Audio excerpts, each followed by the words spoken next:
Olá, queridos, graça e paz a todos, que Deus abençoe no nome do Senhor e Salvador Jesus. Eu estou aqui mais um encontro atmosférico sobrenatural com Deus, onde eu quero aqui trazer uma mensagem ao seu coração.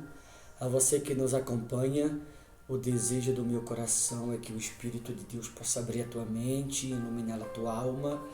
O desejo do meu coração é que o Espírito Santo de Deus, ele acrescente cada vez mais da presença do Todo-Poderoso na sua vida e em todos os seus caminhos, no nome do Senhor e Salvador Jesus. Amém, queridos?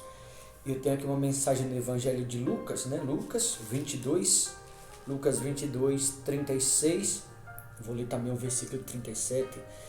Eu queria aqui esclarecer algo sobre um vídeo que eu vi circulando na rede social de alguém, ele falando que nos tempos de Jesus, se tivesse arma, Jesus teria comprado uma pistola.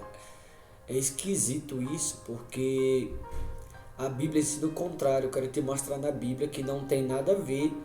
Isso aqui é para que você entenda na palavra de Deus. Eu não estou aqui criticando, queridos, isso aqui eu estou te mostrando na Bíblia, que o que muitos falam por aí não condiz com a palavra de Deus, O que muitos falam, na verdade, é um grande absurdo. O que muitos estão ensinando por aí é algo antibíblico. E se é algo antibíblico, eu falo isso inúmeras vezes, nós temos que tomar muito cuidado com aquilo que ouvimos, porque uma palavra errada que sai da boca de alguém pode fazer muitas pessoas se perderem.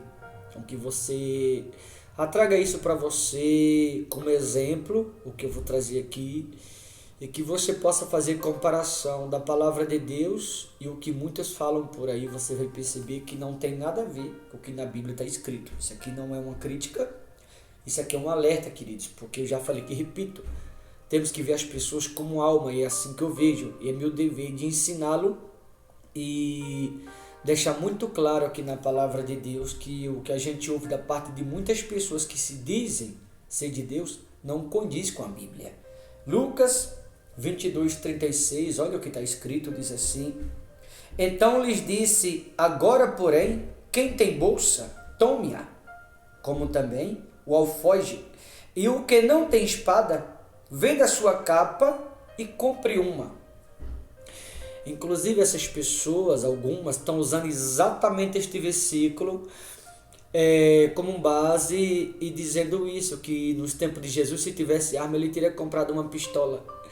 Pessoas que se dizem evangélico, isso é algo perigoso, queridos, isso é algo que se torna uma grande blasfêmia. É uma blasfêmia isso, usar o nome de Jesus para isso, fala esse tipo de coisa. Eu acho uma barbárie alguém que diz conhecer a Deus falar isso.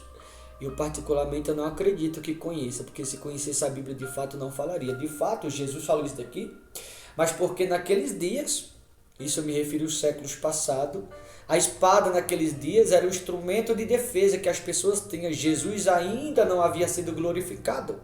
Então, como Jesus não ainda havia sido glorificado, a espada usava-se como autodefesa. Mas a seguir, veja que ele diz assim: pois vos digo que importa que se cumpra em mim o que está escrito. Importa que se cumpra em mim o que está escrito. Ou seja, eles usavam a espada naqueles dias como defesa, para que a escritura se cumprisse exatamente como estava escrito, para que naqueles dias pudesse se cumprir a respeito de Jesus. Então, como eu falei, como ele ainda não havia sido glorificado, as pessoas até então usavam a espada para defender-se como instrumento de defesa. Porém, a partir do momento em que Jesus foi glorificado, não se mais utilizava a espada. Jesus tornou-se o seu Salvador e o próprio Cristo passou a fazer-se a autodefesa ou defensor de todo o seu povo através da fé. Por isso que a Bíblia diz que as nossas armas são poderosas em Cristo para destruir fortaleza.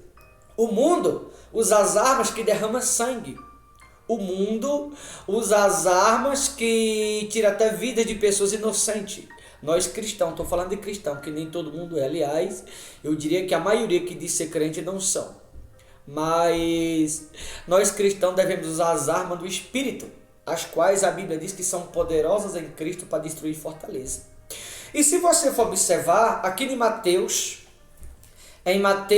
capítulo de número 26, versículo de número 51, com relação à espada, para você observar que aqui a palavra estava se cumprindo com respeito a Jesus e ele estava sendo levado para ser condenado, ou seja, a palavra começou a se cumprir-se nele aqui, ó. Mateus 26, 51.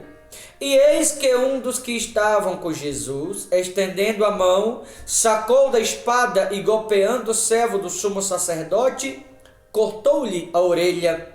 Então Jesus lhes disse: embainha a tua espada, pois todos os que lançam mão da espada, a espada perecerão.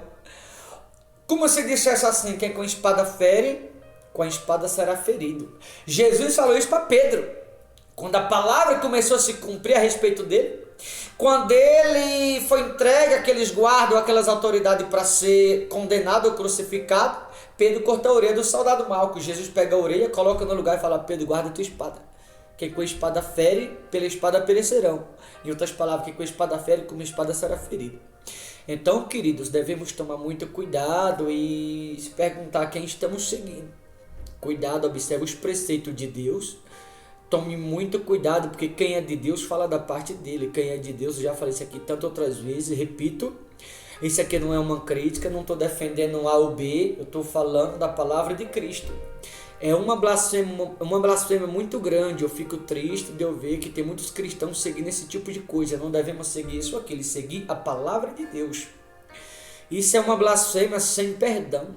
Alguém ter coragem de dizer, conhecer a Cristo e falar que no dia de Cristo, se tivesse arma, ele compraria uma pistola. Jesus foi muito claro aqui, em Mateus 26, 51 e 52. Pedro, guarda a tua espada. Quem saca da espada perecerão. Ou seja, quem com a espada fere, com a espada é ferido.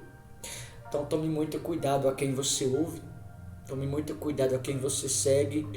Observe bem os preceitos de Deus, como eu falei, João 3,34, a Bíblia diz que o enviado de Deus fala as palavras dele. Deus não dá o Espírito por medida.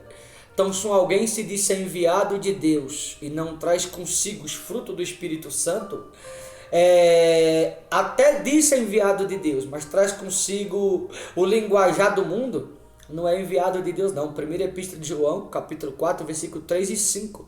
A Bíblia diz que essas pessoas são enviadas do anticristo, é o espírito do anticristo, está lá?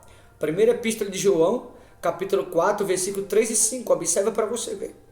Primeira Epístola de João, capítulo 4, versículo 3 e 5. A Bíblia é bem clara: aquele que se apresenta dizendo ser de Deus e traz o linguajar do mundo, a Bíblia diz que é o espírito do anticristo. E aquele que tem o espírito do anticristo se apresenta como de Deus, mas fala da parte do mundo, fala o linguajar do mundo, fala o linguajar do anticristo. Mas aquele que tem o espírito de Deus, agora o Evangelho de João 3,34, o enviado de Deus fala as palavras de Deus, porque Deus não dá o espírito por medida. Então quem é de Deus fala do reino, do Espírito Santo. Quem é do mundo se apresenta como de Deus, mas fala do mundo. E aquele que se apresenta como de Deus e fala do mundo, está muito claro. Primeira Epístola de João, capítulo 4, 3 e 5. A Bíblia diz que é o espírito do anticristo. Não sou eu, não estou aqui condenando A ou B. Mas tome muito cuidado, queridos. Observe a Bíblia, leia a palavra, para que não venhamos a nos enganar, porque o espírito do anticristo está na terra. Algumas pessoas podem ouvir isso daqui e pensar que é uma crítica. Não, é só você observar a palavra de Deus. Isso aqui não é uma crítica, isso aqui é um alerta minha, você que vai ouvir esta mensagem, tá? Porque nós não podemos jamais aceitá-la, isso ou aquilo, que não venha da palavra de Deus. Eu, particularmente falando, não posso jamais concordá-la com qualquer coisa que não venha da palavra de Deus. Eu não posso concordar, seja daqui ou de lá. Eu só posso concordar se estiver de acordo com a palavra. Se não tiver, o meu dever é de alertar, para que estejamos em oração, para que Deus possa ter misericórdia de todo o nosso povo, ou de toda a nação brasileira. Amém? Aliás, não só da nação brasileira, mas de todos aqueles que ele pertence, como ele disse, né, na oração sacerdotal, lá no Evangelho de João 17, se não me falha a memória, versículo 8. O Senhor Jesus, ele diz: eu não rogo ou não oro pelo mundo, mas oro por aqueles que o Senhor me deste, porque são teus. Então é pelas pessoas que devemos orar. Então temos que orar por todos esses e pedir a misericórdia de Deus para que a misericórdia alcance a cada um. Tá bom, queridos? Que você possa observar os preceitos de Deus e o linguajar que ouvimos da parte de cada um, se bate com a palavra de Deus ou se é alguém que se apresenta como de Deus trazendo um linguajar diferente, para que não venhamos nos enganar com ninguém. Tá bom? Eu vou ficando por aqui, mas que você possa refletir nessa mensagem e fazer suas próprias conclusões. Tá? Deus abençoe. Forte abraço. Logo eu voltarei aqui trazendo mais uma mensagem no nome de Jesus. Deus abençoe.